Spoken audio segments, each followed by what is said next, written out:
Tansin itute magpiar wheatly nisigasun o pasquyakuche. To wow. Welcome to APTN National News.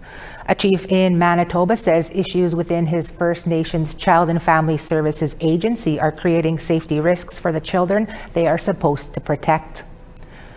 Peguis First Nation Chief Stanley Bird is calling for the termination of his community's Child and Family Services Coordination Agreement with the federal and Manitoba governments. He says there is no support or voice for the children in Peguis CFS as a result of a lack of oversight for the system. The 2020 passing of Bill C-92 recognized the rights of Indigenous governments to have jurisdiction over CFS for their communities. But Bird says concerns from Peguis families and children alike tell him the agreement has failed to meet the standards of safety and transparency. He wants to create a new agreement with higher standards for accountability. There's no accountability and there's no transparency. Many families have called me saying the agency won't even talk to them. Children themselves are calling our office and asking for help because they've been turned away from the agency, by the agency. And when they call the Children's Advocate Office, they're told that she has no jurisdiction. This leaves our kids with nowhere to go. And unlike the rest of Manitoba, there's no proper oversight, there's no proper checks, and there's no independent review. The National Chief of the Assembly of First Nations says she plans to press hate crime charges against the leader of the People's Party of Canada. Our Creason Adjikote brings you up to speed. In a social media post made on Wednesday, APTN National Chief Cindy Woodhouse-Nepenak said she is reporting the People's Party of Canada leader Maxime Bernier to the authorities and wants to charge him with a hate crime for residential school denialism. This comes after Bernier made this post on September 30th, the National Day for Truth and Reconciliation. In it, Bernier says no bodies of residential school students were found. He says calling the residential school system a genocide is a hoax, and he wants reconciliation to require an end to the BS, the victim mentality, the fake white guilt, and drifting. In 2015, the Truth and Reconciliation Commission called Canada's residential school system a cultural genocide after it was barred from using the term genocide. And in 2022, the late Pope Francis called that same system a genocide. And about 3 months later that same year, Parliament backtracked and called the residential school system also a genocide. In a statement, National Chief Woodhouse-Nepenak wrote, "Residential school denialism cannot be put aside. It is a crime in Canada to deny the Holocaust happened. The same needs to happen for our people who went through residential school. We need parliamentarians and senators to protect residential school survivors from hate speech." Woodhouse-Nepenak says she wants a bill passed to fight residential school denialism, like Bill C-413, a federal bill that would do just that. It, however, died on the order paper when former Prime Minister Justin Trudeau prorogued Parliament on January 6th. In a statement to APTN News, the AFN confirms they have reached out to the RCMP and called for an investigation into Bernier's actions. APTN News also reached out to Bernier's staff for comment. They stand by Bernier's original post, and Bernier added, "Chief Woodhouse-Nepenak reacts like a typical petty tyrant who thinks they can use state coercion to shut down political opponents and people they disagree with. Nothing I wrote can be considered hate crime under current Canadian law, at least until new censorship laws are adopted by the Carney government." APTN News will continue to follow this story. Kinanaskamitin Creason. The Mohawk community of Kahnawake is unveiling a new cultural arts center next year. Kahnawake launched the last phase of their funding campaign, stating the center is near completion. Our APTN reporter Savannah Craig visited the site and spoke with those involved in the project, who say the center is much more than just a building. When you look up, we're also going to have the celestial sky, our creation story is rising and falling. You're going to see the 7 dancers in there, everything. Everything has been thought to us. For Lisa Phillips, it's been a long-time dream to open a new cultural center in Kahnawake, and now it will become a reality. 40 years of a dream means 40 years of working, right? For the last 26 years, she's been working at Kahnawake Language and Cultural Center to help revitalize the Mohawk language. My parents were speakers, but I didn't even know they were speakers. It was hidden. So it became something that was proven to us that there's no value in it, so it became a hidden language. Now her work to put value back into the language will have a new home at the cultural center called Kahnawake. So the language center is going to be right there. Kahnawake launched its final phase of the project's fundraising campaign at the end of September. It is such a huge project, the biggest project that Kahnawake has ever undertaken. For many in the community, the center will help heal the loss of culture created by residential schools and day schools. It was frowned upon to speak our language.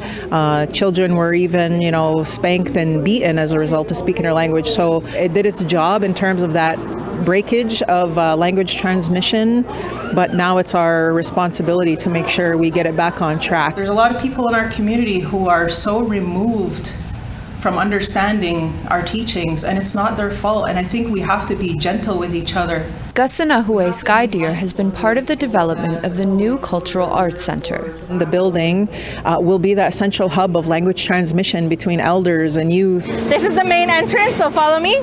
The new center will also offer a museum, a performing arts center, and even a longhouse. We have half a longhouse inside as well. The building also offers the chance for Kahnawake Language School to expand, with plans for extended hours and more staff. Within the new building, we planned for growth, so we have a third classroom. This is our amphitheater. Philip says the focus will be to move students from the beginner and intermediate stages to become advanced speakers of the Mohawk language. The center is set to open in spring of 2026. Savannah Craig, APTN National News, Kahnawake, Mohawk Territory. Tapwagi to Savannah. 2 Indigenous artists are gunning to win a prestigious award. We introduce you to them right after the break. Cheskwa.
Pitigwe.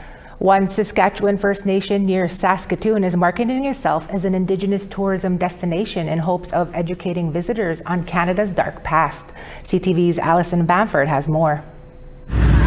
A trail ride in the heart of Treaty 6 territory, but this group is doing more than just exploring.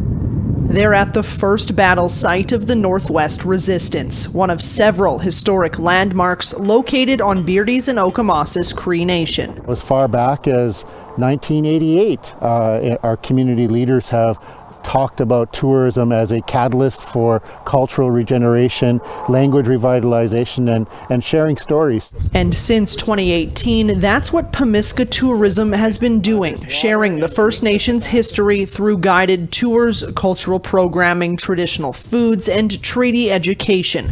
This summer was their busiest yet, with visitors from around the world and right next door coming to stay in their teepee-inspired lodges. Pemiska actually means come and find it in Cree. So it's really an invitation for guests to come into Beardy's and to experience Indigenous culture. This is the site of the former St. Michael's Indian Residential School. Typically, it's the first stop on Pemiska's historical tours. And today, it's where the community is gathering to mark the National Day for Truth and Reconciliation. We've been saying for years that Indigenous tourism is reconciliation in action. The 2015 TRC calls to action include recommendations to foster Indigenous tourism as a driver for cultural education and economic development. Pemiska Tourism employs about 5 permanent staff. Macy Gardapi is one of them. She grew up in Beardy's but never really knew the history. This was a really great opportunity for myself, as well as for a lot of our community members to have that access. Access to history that leaders say is helping the nation heal.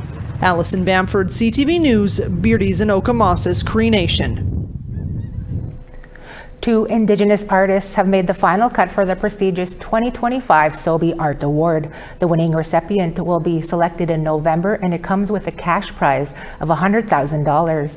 The 2 nominees, Tanya Willard and Teralik Duffy, were also in Ottawa recently for the opening of a display of their works at the National Gallery of Canada. APTN's Fraser Needham has that story. Tanya Willard is a SPAMAC multidisciplinary artist from British Columbia who is the nominee for the Pacific region. Her work weaves traditional First Nations artwork with contemporary Western influences. I think what I look to is basketry artists in my community and in the Plateau region who use traditional art forms in very innovative ways at the immediate kind of contact with settler cultures. They adapted and innovated into new forms, and that's what we continue to do today. So we take the gifts that come from our land, the gifts that come from our cultures and languages, and we as contemporary people, remix them to reflect our realities. I like the parallels between my 2 worlds. Teralik Duffy is also a multidisciplinary artist. She's from Nunavut and is the nominee for the Circumpolar region. She stretches the concept of what has typically been thought of as Inuit art by incorporating Western pop culture elements. There's this idea sometimes that Inuk culture is only like Inukshuks or Kamutiks or Igloo, and there's so much depth there beyond that. And then just modern life, we're so inundated with product, and it's a very consumer-based life. We were colonized by condiments, literally colonized by a department store, not even a country really, like the Hudson Bay Company, very trade-based, so products we're surrounded by them. Willard says she hopes her nomination encourages other young Indigenous artists to pursue their dreams. Yeah, I want to encourage all the young budding artists out there. I want to encourage all our Indigenous kids and teens and youth out there who are dreaming of art. I was one of those kids and never thought that I would be here today, and especially growing up in a small town or those who are in remote and rural reserve areas. But our creativity and our expression is part of our power, and who knows where it can take you. Well, Duffy says she owes a debt of gratitude to the Inuit artists who came before and have allowed her to create the pieces of work she does. I always like to do a little nod to Annie Putugup and the Inuit artists that have really paved the way. They're the ones that changed even my view of Inuit art as an Inuk person. Inuk art or Inuit art can be anything. It doesn't have to be pigeonholed into what maybe a southern audience wants from you. There are 6 finalists for the Sobey Art Award. The winner will be chosen during a ceremony on November 8th at the National Gallery. Fraser Needham, APTN National News, Ottawa. Ginanaskamatin Fraser, we now want to share the results of last week's web poll questions with you. Our first question was, did you take part in an event marking the National Day for Truth and Reconciliation? 52% said yes, 46% said no, and 2% were unsure. Our second question was, is financial compensation crucial to reconciliation? 46% said yes, 24% said no, 21% said it depends, and 9% were unsure. And our final question was, has the health system changed enough in terms of cultural awareness? 54% voted no, 24% were unsure, and 22% voted yes. Thanks for taking the time to cast your votes. You can go to our website, aptnnews.ca/poll, to see this week's new poll questions. And we introduce you to an artist from Cumberland House, Saskatchewan when we come back. Cheskwa.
Welcome back. Starting on the East Coast, Charlottetown 25, Fredericton 28, Happy Valley Goose Bay 20, Kuujjuaq 18, Chibougamau 23, Quebec City 25, North Bay 23, London 26, Big Trout Lake 6 degrees, Sioux Lookout 10, Churchill 2, Thompson 3, Barons River 8, Brandon 5 degrees, North Battleford 7, Regina 5, Uranium City -2, La Ronge +2. Moving west, High Level 10, Peace River 14, Edmonton 19, Calgary 22, Bella Coola 5, Tofino 14, Fort Nelson 10, Smithers 7, Rock River 5, Dawson 7, Norman Wells 3, Fort Simpson 6, Tuktoyaktuk 1, Colville Lake also 1. Cambridge Bay -1, Chesterfield 0. Arctic Bay -5, Igloolik 0. Our next guest is Cree singer-songwriter Jer Carrier, who is from the Métis settlement of Cumberland House in Saskatchewan.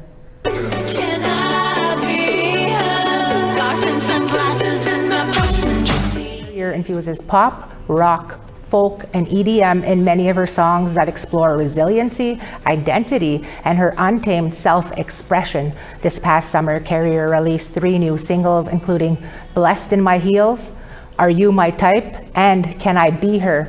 Carrier is also an author of the book Wild Woman, Master the Art of Pride, Presence, and Productivity. She's a public speaker and a former reporter, and she has performed across Turtle Island to thousands of audiences. Carrier spoke with our Krista Najikode. Here's that interview. Jer Carrier, thank you so much for speaking with us. You have been very busy this past summer, releasing new music and speaking and performing at numerous events across the country, and you have quite a few life quotes you live your life by. And one of them is, I wake up every day for the girls who don't think it's possible. Can you explain what you mean by that, Jer? Absolutely, and thank you so much for having me. What I meant by that is, you know, I think that for a lot of us who grow up in these small communities, these isolated places, we don't necessarily see people like us on TV or, you know, on the stage or whatever it is. And so for me, I wake up every single day because there was a version of me when I was young and I didn't think half of the stuff that I'm able to do today would be possible. So I work so hard to be able to pass the torch on from myself and the work that I'm doing to this new generation of youth. And it's like, hey, I've gone as far as I can go and I'm still going, but I want you to now blaze the trail, you know, blow that up, break down the doors, all of the different things, because what we have and what we possess is so powerful. And I want to let them know that they have the permission slip to show up and be that in the world. So that is what really drives me every single day, is knowing that there are a group of people, a nation of people here from Canada, and we have so much worth and value to offer the world. So this is kind of like my call to action to them, to stand up, to be proud, and to show the world what we're truly made of.